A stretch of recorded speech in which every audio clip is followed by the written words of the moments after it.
पिछले 8 दिनों तक लगातार हमले के बाद भी इजराइल थमा नहीं। जंग के 9वें दिन इजराइल ने ईरान पर फिर से हमला कर एक और ईरानी न्यूक्लियर साइंटिस्ट को मार गिराया।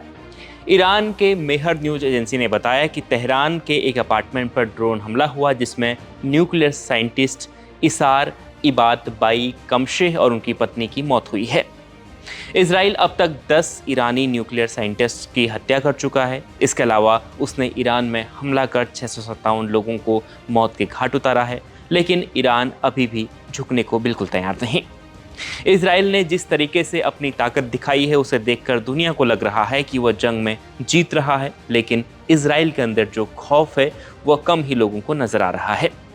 इजराइल के लोग जानते हैं कि ईरान को झुका पाना आसान नहीं है, कभी भी उन पर बड़ा हमला हो सकता है। इसीलिए इजराइल के दूसरे सबसे बड़े शहर तेल अवीव में सन्नाटा पसरा हुआ है। शहर सूने पड़े हुए हैं, स्कूल ऑफिस बंद हैं और समय समय पर सायरन की आवाज़ें लोगों को आगाह कर रही हैं। मीडिया रिपोर्ट्स बता रही हैं कि सायरन, अलर्ट, धमाके और बंकरों के साथ बीते एक हफ्ते से इजराइल के लोगों की जिंदगी बीत रही है। सायरन बजते ही इजराइल में भगदड़ मचनी शुरू हो जाती है। लोग बंकरों में अपना ज़्यादातर समय बिता रहे हैं। ईरान के हमलों में अब तक इजराइल के 24 लोगों की मौत हुई है, 900 से ज़्यादा लोग घायल हुए हैं, जिसके बाद इजराइल के सामने अब आर्थिक संकट भी मंडराने लगा है।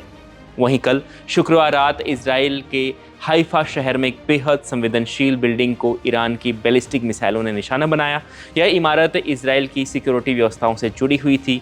हाइफा शहर भी इजराइल के लिए बेहद महत्वपूर्ण है। वहाँ उसका नौसेना का सबसे बड़ा बेस भी है। यहाँ से इजराइल की सबमरीन, युद्धपोत और अन्य नौसैनिक गतिविधियाँ संचालित होती हैं।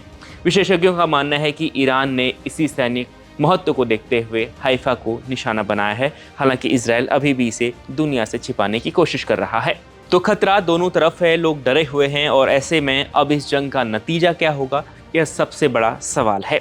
इजराइल ईरान जंग की लगातार खबरें हम आप तक पहुंचा रहे हैं। लगातार दूसरे अपडेट्स देखने के लिए India.com को फॉलो जरूर करें। बहुत बहुत शुक्रिया।